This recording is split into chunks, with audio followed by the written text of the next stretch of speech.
هاجري لبيس منيو حلمي دهنتيو بلتكي معرفتي بعيني كريو طعمك اسمعني كويساي لمينيو عدى يا بدميا إلى ناقريو عدى يا بدميا إلى ناقريو طعمك اسمعني كويساي لمينيو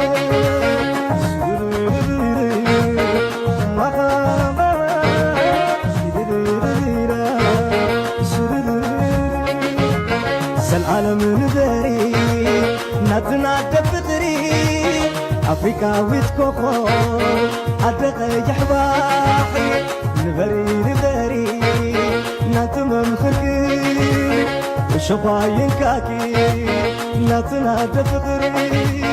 يريترا يعدي قريبا لنيري أبهد مونا انترتيمنت هلاتكم كيتكم رأيوا نزيانيش تيكفالقن كسمعكمي أمونغو رياكتنا قبركو let's go ترى وصاز نبر إيرتراوያን ዲያስፖራ ብዝጉዳይ እንታይ ክኸውን ኣለዎ ዝብል ሕቶ ድማ ጆርጆ ድራር ህይወት ሓቲትን ነይሩ ካብዝነ ነው ንዑ ዝምልከቱን ክምልሴ ሓዝ ወድሓው ቦይ አንታ ጆርጆ ሓወይ ሕጂዛ ሕቶኻ ስምካ ጠቂሰ በሐቀኛ ስምዒት ክምልሰልካ ፍቀደለ ኣብ ኮመንት ተኸታተልቲ ሓቱን ኣለዉ ስለ ዝበልካኒ أفكير يالكالله let's go ክብሪ ይኸኣለኒ ናይ ተኸታተልቲ ኤርትራ መጻኢ ያድኣ ደቃኽት መፁ እንዲኹም ምሁራታ እኮ ካብ ኩሉ ጫፍ ዓለም ክትእከቡ ኢኹም ደቅኻን ደቀይን እኮ ክራኸቡ እዮም እዚ ንክኸውን እዞም ዘለና ሙባእ ዝተኸፈልና ወለዶ ኢና ክሕለፍ ዝፀንሐ ተፃብኦ እኮ ነዚ ህዝቢ ፅባሕ ትበሃል መዓልቲ ዘይብሉ ንምግባሩ እዩ ነይሩ መቸም ሎሚ መሪሕነት ሻዕብያ እንታይ ክሕልፍ ከም ዝፀንሐ ኣብ ሓደ ዘረኣኢ ምዕራፍ ተበፂሕ እንዲ ምግላፁ ኣየድልን ቁርብ أمونغهم كوينهم هاجر زواجيلا تمال تجري تسعر لون أبي سعر زبلو فتصوم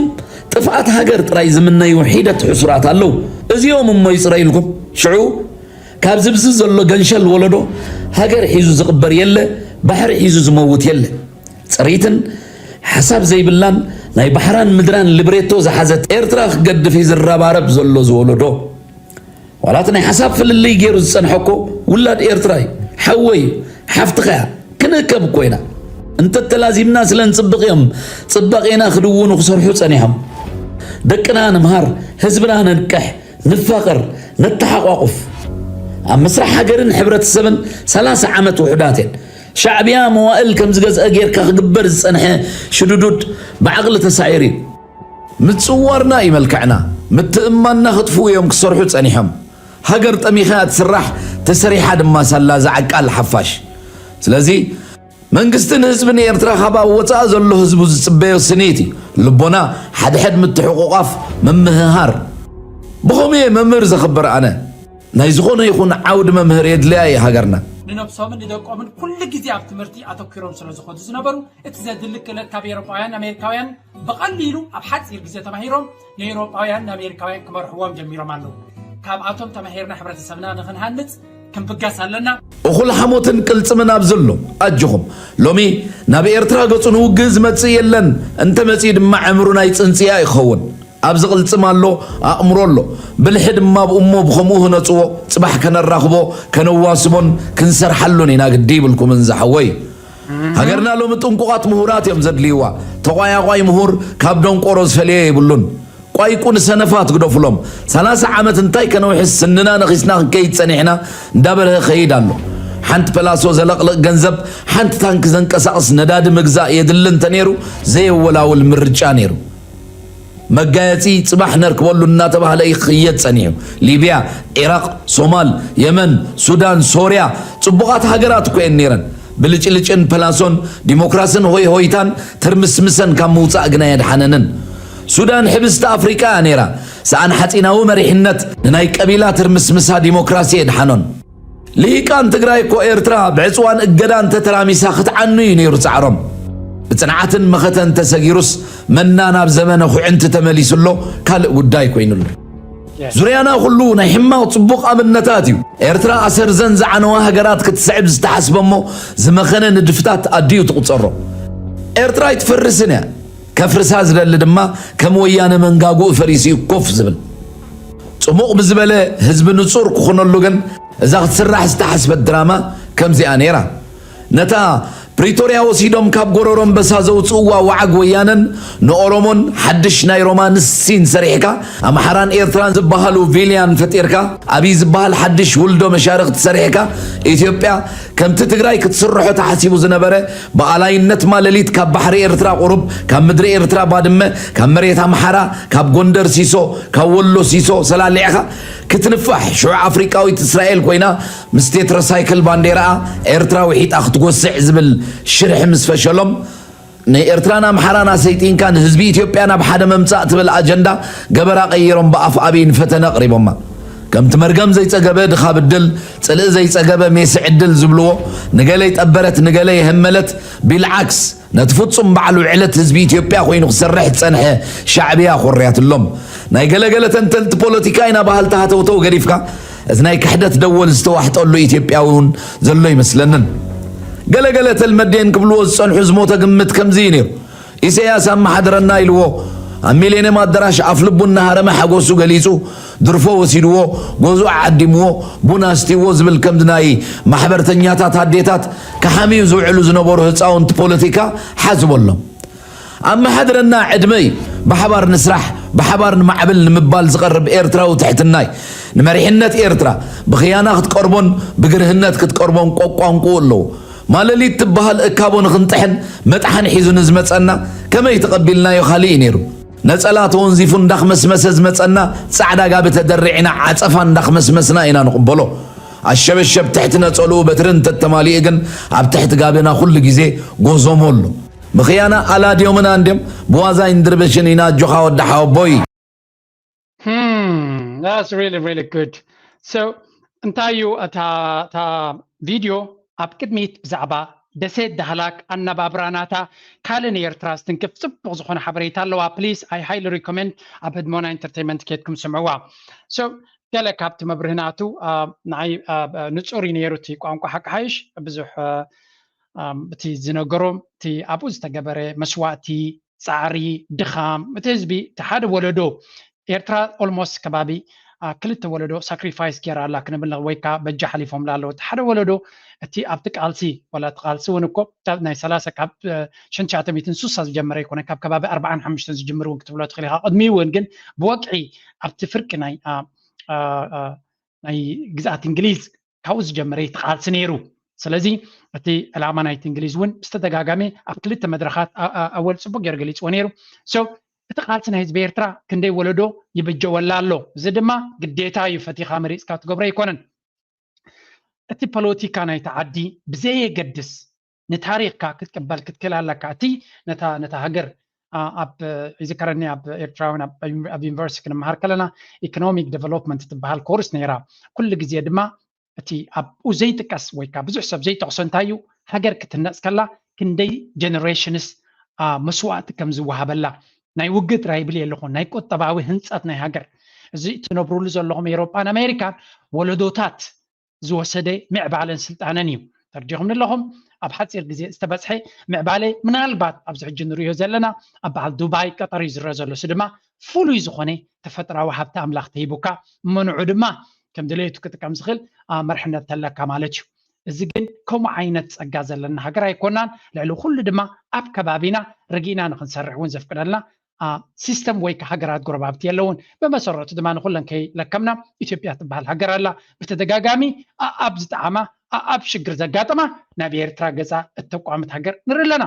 ኣብ ዝሓለፈ ዓመታት ምናልባት ኤርትራ ዝወሰደቶ ስጉምቲ ሰናይ ጉርብትና ሰናይ ሽርክነት ምስ ኢትዮጵያ ኣገዳስነት ኣለዎ ዝብል እዚ ድማ ብውሽጦም እንታይ ሓስቡ ነይሮም ኣይፈልጥን እየ ብደገ ግን ግድን ፀላኢኻ ክሳብ ዝወድቕ ናትካ መርገፂ ንፁር ክኸውን ኣለዎ ንህዝቢ ናይ ጎረቤትካ ንሃገር ሙሉእ ኣጓኒኻ ፀላኢኻ ኣግጂፍካ ኣይኮንካን ክትቃለስ ከለኻ ስትራቴጂ ናትካ እንታይ እዩ ነቲ ህዝቢ ኩሉ ግዜ ፅቡቕ ከም ትምነ ረብሓ ናይቲ ሃገር ከም ትምነ ኢኻ ክትዛረብ ዘለካ ቋንቋ ዲፕሎማሲ ድማ ይበሃል እዚ بوشتي حساب كانتاي كخون خل صراحه كانتاي كخون خل نعاخان هاجر كان نغصلنت كان زربهم بدقاقن حزب السودان حونايو حزب اثيوبيا حونايو مسمان ممكن سرعنا قتبل تغل نعو كل قديف ناقل نابتا حطوي كملاس حجون نزيا كفال زياده ما انا باول اغريبيه زلهم اب نيكست التزبي اب دغ زلو يس ኣብ ጉዳይ ሃገሩ ክሳተፍ ይደሊ ኣብዚ እዋን እዚ ተቃዋማይ ዝነበረ ኣነ ነዊሕ ዝነበሩ ኩሉ ማለት እዩ ንነዊሕ እዋን እቶም ተቃዋምቲና ኢልና ሕጂ ብንጹር ቋንቋ ክዛረብ ክፍትን ያነ ምናልባት ዘይበርሃልኩም ሰባት ክትህልው ስለትኽእሉ ብዛዕባ ዝተፈላለዩ ቪድዮታት ስለዝስራሕ ኣነ ክቃወም ከለኹ ብሽርሕን ጉርሕን ኣይኮንን ኣብ ኤርትራ ጽቡቕ ነገር ንክርኢ ብዙሕ ይሓስብ ነይረ ኣብቲ ደንበ ተቃውሞ ድማ ምሁራት ዘይምሁራት ብዙሓት ዓይነት ሰባት ነይሮም ንመብዛሕቲ ግዜ ግን ኣነ ብገርህ ልበይ የሰርሕ ነይረ ከምዚ ሕጂ ኩሉ እቲ ተንኮላቶም ይፈልጦ ይነበርኩን ሽዑ ኣብዚ ሕጂ ክሪኦ ከለኹ ግን ምዚኣቶም ኣይኮነን ሃገር ክትሃንፅ ገዛ ክትሃንፅ ኣይትኽእልን ኢኻ ክደግመ ምዚኦም ገለ ኣብ ደንበ ተቃውሞ ተቃዋምቲና ዝበሃሉ መራሕቲና ዝብሉ ምስኣቶም ኣይኮነን ሃገር ክትሃንፅ ገዛ ክትሃንፅ ኣይትኽእልን ኢኻ ስለምንታይ ሎሚ ዝበልዎ ድሕሪ 3 ዓመት ኣይኮኑን ዘፍርስዎ ወርሒ ይወስደሎምኒ ኣብ ውሽጢ ወርሒ ንሓትሕዶም ዝበልዑ ሰባት ኢና ንርኢ ዘለና ክንደይ ግዜ ህዝቢ ንኣብነት ብዙሕ ግዜ ቪድዮታት ናተይ የምፅኡ ኣብቲ ግዜ 2018 ኣነ ብትክክል ኤርትራ ለውጢ ተፀቢየላ ብትክክል 18 ትራንስፎርሜሽን ናይ ኢኮኖሚ ትራንስፎርሜሽን ናይ ፖለቲካ ኩሉ ይደሊ ነይረ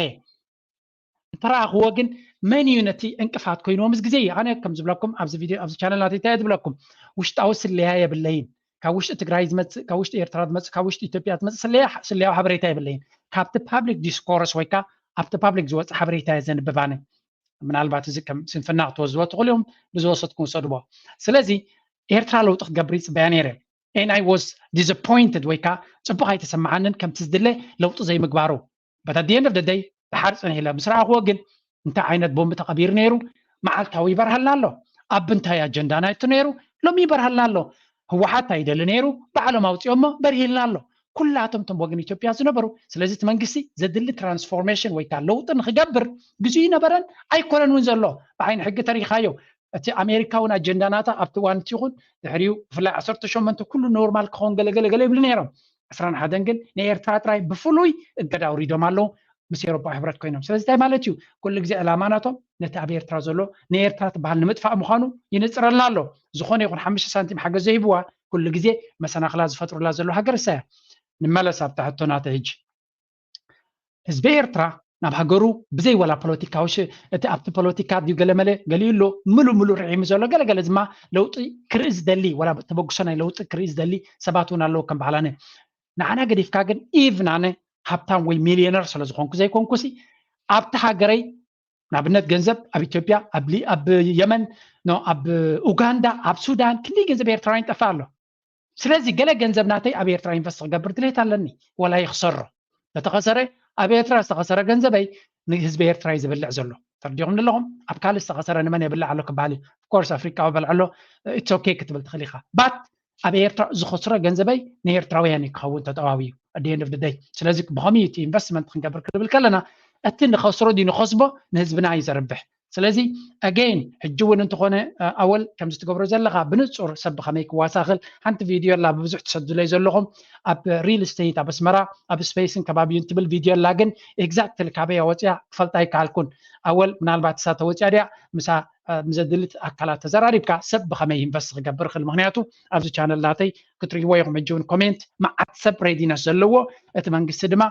ወላ ብዘድሊ መንገዲ ከዋስኦም ዝኽእል ካባይ ንላዕሊ ሬዲነስ ዘለዎም ሰባት ከም ዘሎ ይፈልጥ ኣነ ኣብዚ እዋን እዚ ምሕሳብ የድልየኒ ኣይ ወንት ቱ ኢንቨስት ኢን ማይ ካንትሪ ኣብ ሃገረይ ኢንቨስት ክገብር ደልየ እቲ መንገዲ ድማ ኣነ ክገብር ከለኹ ንካልኦትን ኣርኣያ ክኸውን ስለ ዝደሊ ንጹር ዝኾነ መንገዲ ኣወል ድዩ መንግስቲ ኤርትራ ድዩ መንገዲ ገለ ሓበሬታ እንተወፅዩ እቲ ህዝቢ ድማ ኮንፊደንስ ይገብር ኣብ ፈርስት ሻት ወይ ኣብ መጀመርያ 100,000 ኢንቨስት ግበራ ይብለኩም ያኔ ጥንቁቕ ኢንቨስተር ክኸውን ስለ ዝደሊ ንካልኦት ድማ ኣነ ዘይገብሮ ይመክርኒ ኣብ ኮርሳተይ ይኹን ኣብ ካልእ ኩሉ ግዜ ከመይ ዝብል ኣነ ዘይገበርኩ ንካልእ ሰብ ግበሩ ክብል ኣይደልን እየ ስለዚ ኣብ ኤርትራ ኢንቨስት ስለዘይገበርኩ ኣብ ኤርትራ ኢንቨስት ግበሩ ኢለ ይፈልጥን እየ ስለዚ ኣነ ክገብር ተኮይነ ግን ሓደ መምርሒ ሓበሬታ ክወፀና ይግባእ ብመንገዲ ኣወል እንተወፀ ድማ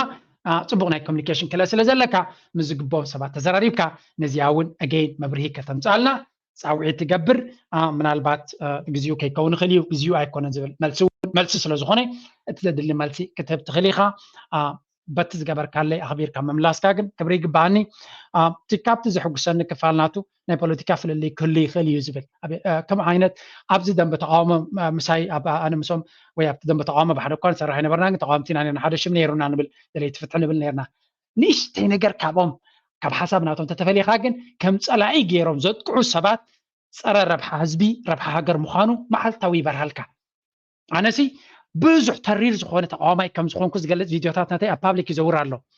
why is he communicating with me because I am Eritrean ኣነ ኤርትራዊ እየ ኤርትራዊ ኸዓ ባዕለይ ዝመረፅ ኮሎ ቶሪ ይኮነን ነይሩ ኣብ ኤርትራ ተወሊደ ስለ ዝዓበኹ ኣብ ሓጎታተይ ኣብ ኤርትራ ስለ ዝነበሩ ኤርትራዊ ዝገበረ ንሱ እዩ ምናልባት ፅቡቕ ነገር ክኸውን ይካል ምርጫ እውን ስለ ዘይብለ ኤርትራዊ ክኸውን ግዴታ ናተይ እውን ስለ ዝኾንኩ ኤርትራዊ ብምዃንካ እሞ ኣብ ኤርትራውነት ኩሉ እቲ ቃልሲ ህዝቢ ኤርትራ ዝገበሮ ድማ ኣካል ቃልሲ ናቱ እየ ኩሉ እቶም ግፍዐኛታት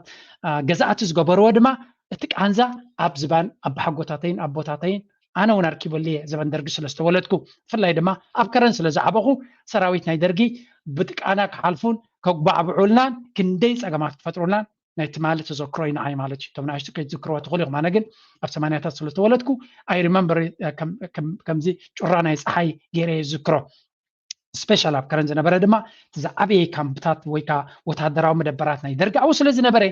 ምስ ደርጊ ሰራዊት ኤቭሪዴይ ኢንካውንተር እዩ ነይሩና ስለዚ ክሳብ ክንደይ ጭቆና ከም ዝነበረ ሰብ ክሳብ ክንደይ ይጠምቕ ከም ዝነበረ ብፍላይ ባፅዕ ምስ ተታሕዘ ድማ ክንደይ ሽግር ከም ዝነበረ ኣይ ሪመምበር ኢት ስለዚ እንታይ ማለት እዩ እቲ በሰላታት እቲ መስዋእቲ ከምኡ እውን እዚ ናይ ወራራት ናይ ወያነ መንእሰይ ስለ ዝነበርኩ ኣይ ሪመምበር ኢት ዋላ እኳ ኣይተሳተፍኩ ንእሽተይ ስለ ዝነበርኩ ግን ኣብቲ እዋን እቲ ዝግበር ዝነበረ ኩሉ ፅቡቅ ጌረ ዝክሮ ስለዚ እንታይ ኢና ንብል ዘለና ኤርትራ ናይ መወዳእታ ነዊሕ ዘረባ ተዛሪበ ኣለኹ ኤርትራ ኢኮኖሚናታ ንክዕረ ኣብ ደገ ዘለና ዝለዓለ ሓላፍነት ኣለና ክደግመልኩም እየ ንሕና እቶም ዝዓበዩ ኢንቨስትመንት ናይ ሃገርና ኢና ካብ ኩሉ ግዜ ኣብዚ ቪድዮ ከም ዝብለኩም ታሪክ ናይ ካልኦት ሃገራት ተመልኪትና ብፍላይ ድማ ከም በዓል ቻይና ፎሬን ዳይሬክት ኢንቨስትመንት ከም ዝኣቢ ፈቆድ ሃገር ከይዱ ዝልምኖ ዘሎ ናይ ህዝቢ ኢንቨስትመንት ማእኸሎ ነይሩ ግን ንህዝቡ ኣማኪሉ ስለ ዘይሰርሕ ዘሎ እዩ ኤርትራ ድማ ልዕሊ ኢትዮጵያ ይኹን ካልኦት ህዝባ ይኣኽልዋ እዮም ብመንፅር ፐርሰንተጅ ናይ ህዝባ ሓያል ዝኾነ ህዝቢ ኣብ ደገ እሞ ካብ ፅቡቕ ደረጃታት በፂሑ ዘሎ ህዝቢ ኣለዋ ዘይግነት ዘለዎ ማለት እዩ ስለዚ ንኢንቨስትመንት ዝኣክል ንቱሪዝም ዝኣክል እቲ መንግስቲ ካብቲ ዘለዎ ንእሽተይ ክፋል ሪኦርጋናይዝ ክገብር ክኽእል ኣሎ ኤምባሲታት ድማ ምስ ህዝቢ ክሰርሕ ክኽእል ኣለዎ እቲ ኤምባሲ ኣብዚ ዝተወለደ ጀነሬሽን ብሪልያንት መንእሰያት ኣለውኹም ኣሳትፍዎም ፕሊስ ኣይትገብሮም ኢኹም ኣይብልኒ ግን ሞር ንሳቶም ኣምባሳደራት ክኾኑ ይኽእሉ ከምዚ ሕጂ ሞዴል ንሪኣ ፀናሕና ንሃገር ኣምባሳደር ኮይና ዝነበረት ካልኦት እውን ኣምባሳደራት ዝኾኑ እቲ መንእሰይ ኣብ ዝተወሊዱ ዘሎ ብቋንቋ ናይ ስዊድን ስለ ዝዛረብ ብቋንቋ ናይ ጀርመን ስለ ዝዛረብ ብቋንቋ ናይ ስዊስ ስለ ዝዛረብ ናይ ኣሜሪካ ናይ ካናዳ ናይ ዓዲ እንግሊዝ ስለ ዝዛረብ እቲ ዲፕሎማሲ ፓብሊክ ዲፕሎማሲ ንሳቶም ክሕዙ ይኽእሉ እዮም ሃገር ዝፈቱ ሃገሩ ዝፈቱ ፅቡቕ ናይ ሃገሩ ዝምነ ኣብ ሕማቅ ግዜ ድማ ኣብ ጎኒ ሃገሩ ደው ክብል ዝኽእል መንእሰይ ኣለዋ ኢቨን መዓት ተቃዋማይ ዝነበረ ኣብዚ ቻነል ናተይ ኣብዚ እዋን እዚ ኣብ ጎኒ ህዝቡን ሃገሩን ደው ኢሉ ኣሎ ንዓይ ሓዊስኩም ማለት እዩ ኣክን ንረብሓ ናይ ህዝብና ንረብሓ ናይ ተሸጊሩ ዘሎ ህዝቢ ንምልዋጥ ክሳብ ዝኾነ መስዋዕቲ ክንገብር ድልዋት ኢና ዋላ ከምቲ ንሕና ንደልዮ ፖለቲካዊ ለውጢ ከይመፅእ ከሎ እውን መስዋዕቲ ክትገብር ክትክእል ኣለካ ንህወሓት ከርብሑካ መስዋዕቲ ዝገብሩ ርኢና ኣለና ትግራይ ትዕወ ዝብሉ ነበሩ ምስ ካልእ ሓይሊ ኮይኖም ክሰርሑ ሕጂ ድማ ምስ ኣቢ ክሰርሑ ዝምክሩ ዘለዉ ኤርትራውያን እኳ ንርኢ ኣለና ንምንታይ ህዝብና ነቲ ኣብ ኤርትራ ዘሎ ሽግር ንክንፈትሕ ዘይንብጋስ ስለዚ ከይደንጓኻልና ኣወል ኣገይን ንዓይ ጥራይ ዘይኮነ ንካልእ ህዝቢ እውን መብርሂ ክኸውን ዝኽእል ከምዚ ሕጂ ዝገበርካያ ንፅርቲ ቪድዮ ጌርካ ከምዚ ግበሩ እዚታት ኣማሉ እንድሕር ኢልካ እቲ ህዝቢ ልቡ መሊኢሉ ተበግሶ ክወስድ ይኽእል ጨራሪሞም ናብ ዝደለዩ ከብፅሕዋ እዮም ዛ ቪድዮ ኣይ ዶንት ኬር ዘለኹም ክትገብሩ ትኽእሉ ኢኹም ኣነ እዚ ዝገብሮ ዘለኹ ካብ ልበይ ዝኣምነሉ ስለ ዝኾነ ኣይ ሃቭ ኖ ዳውትስ ጥርጥር የብለይ ፍርሂ የብለይ ዝገበርኩም ክትገብሩ ትኽእሉ ኢኹም እቶም ሕማቅ ጥራይ ትጥምቱ ናብ ዝደለኹም መንገዲ ውሰድዋ ክብረት ያበለይ ኣወል ኣኽቢርካ መልሲ ዝሃብካ ንዓይ ግን ኣይኮንካ ንኽቢርካ ነዚ ኩሉ ኣብዚ ቻነል ዝኽተል ዘሎ ሰብ ፅቡቕ ናይ ኤርትራ ዝምነ ፅቡቕ ናይ ኤርትራ ዋላ ንእሽተይ ክንፍራ ድሪ ክትከውን ከላ ድማ ተሓጒሱ ዝሓድር ፅቡቕ ናይ ኤርትራ ክሰምዕ ከሎ ንብዓት ዝወርዶ ክንደይ ሰብ ኣሎ ፅቡቕ ናይ ኤርትራ ንእሽተይ እውን ትኾን ከምኡ ድማ ስቃይ ናይ ህዝቢ ኤርትራ ክሰምዕ ከሎ ዝነብዕ ካብ ልቢ ዝጉሂ ንዓታቶም ስለ ዝመለስካ በተደጋጋሚ ካብ ልቢ የመስግነካ ኣብ ካልእ ስራሕትካ ድማ ብቐጥታ ክንፅበየካ ኢና ምልእ ትሕዝቶ ከይድኩም ናባ ከይድኩም ስምዕዎ ኣተባብዕዎ ሓግዝዎ እዚኣ ክብል ይደሊ ናይ ሎማ ርሳብ ዝውድየ ላይ ግበሩ ሰፖርት ግበሩ ፀላእቲ ኣፃርና ምስራሕ የቋርፁን ግን ብኡ ጠጠው ክንብል ኣይኮናን እናበልኩ ናይ ሎማ ርሳብ ዝውድየ ኣብ ካልእ ክሳብ ንራኸብ ፅቡቕ እናተመነኹ نفلتو نتشاينا مجمريا سمانياتا تشايناويا نفس الدد زنبرو اتهم كند ما بقسنا ابيتا كم زغونو بخمين تحريلكم مجمريا نفس وقف تشايناوا ابسدت كله جنزبو بعقباب حيزو ابزي اللي كي حششه اكيبون ينفسخ قبر سلسنحي اب سمانياتا تقطبا قير بجمره كل جنزبا من تشاينا ينفسخ يرملا ناي دق حيلونا يدليا كالاي دما ناي بيزنس امر سلازنبرو بيزنس سلازفلتو زنبرو اب عدم كيدوم لومي تزبلص بيزنسات ناي تشاينا تشايناويان يمزونلو اتسالساي دما ننبسومن ندقومن كل غزي اب تمرتي اتوكيروم سلازخدو زنبرو اتزدلك لكاب اوروبايان امريكاويان بقليلو اب حصير غزي تماهيروم نيوروبايان امريكاويان كمرحوام جميرو مالو كاب اتوم تماهيرنا حبرتسبنا نخنهنت كم بقاس لنا نعوك حجز خل بعاق ما يزدالو كورس لنا نتقبل لكم ثانك يو فيري ماتش نرينا مكومات ناتنا بحليو سلخي رمات عشاسي بسلو بحقاي فلتا نركل خبرش سموز فلتا مشامي بلو نمودنا أوينا نكر جمان تطينا